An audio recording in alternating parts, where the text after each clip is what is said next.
hope that this new commission and these 7 commissioners will work in consultation with other arms of government so that they do not work as a commission that's working in competition with other arms of government, and especially the judiciary, the legislature, and even other players in the executive. Honorable Speaker. Honorable Speaker, I want to believe that this being a new commission, they will work in a consultative manner. Because, Honorable Speaker, we had a very populist commission before this one. And I want to encourage the new commissioners not to fall into the trap of playing to the gallery. Honorable Speaker, you remember during the Gen Z protests mid last year, the former commission published a gazette notice that they were increasing the pay of members of parliament by some, was it 9,000 or 7,000 shillings? And it is the normal increments, Honorable Speaker, that come, I think, every 2 years. But, Honorable Speaker, the timing and the gazettement of that gazette notice was very suspect. And all they intended to do was to play populist politics, play to the gallery, and continue to poison Kenyans against members of parliament. Honorable Speaker, these members of parliament work, and they have a lot of work that they do both in the House and outside the House, and nobody should demonize them on account of their work. 349 members and another 67 members elected in the Senate, Honorable Speaker, out of 45 million Kenyans to serve the nation, Honorable Speaker, also deserve to be paid.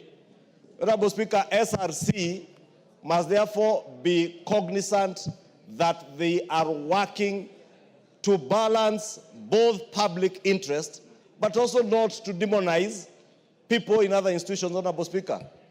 I know the judiciary, members of the judiciary, because I've had occasion to engage with members of the judiciary, have suffered the same fate as members of parliament, Honorable Speaker. In fact, I remember, Honorable Speaker, at one point somebody in the judiciary, who I will not name, asked me, why don't you disband this commission? And I'm sure, Honorable Speaker, if it was disbanded, very many people, even in the judiciary, would be happy.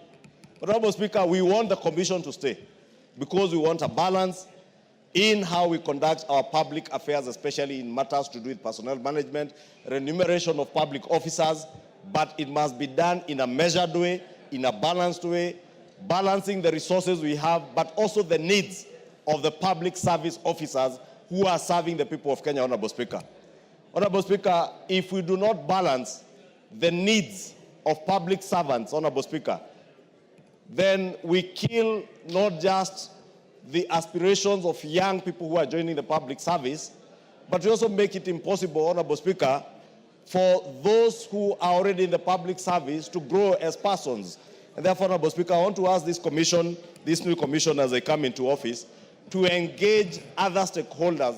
And I'm told by the chair of the committee, when they engage with all these individual commissioners as we are vetting them, they did commit that they will work in a consultative manner, they will engage stakeholders, and by the time they make decisions, they will make decisions that are out of a consultative process.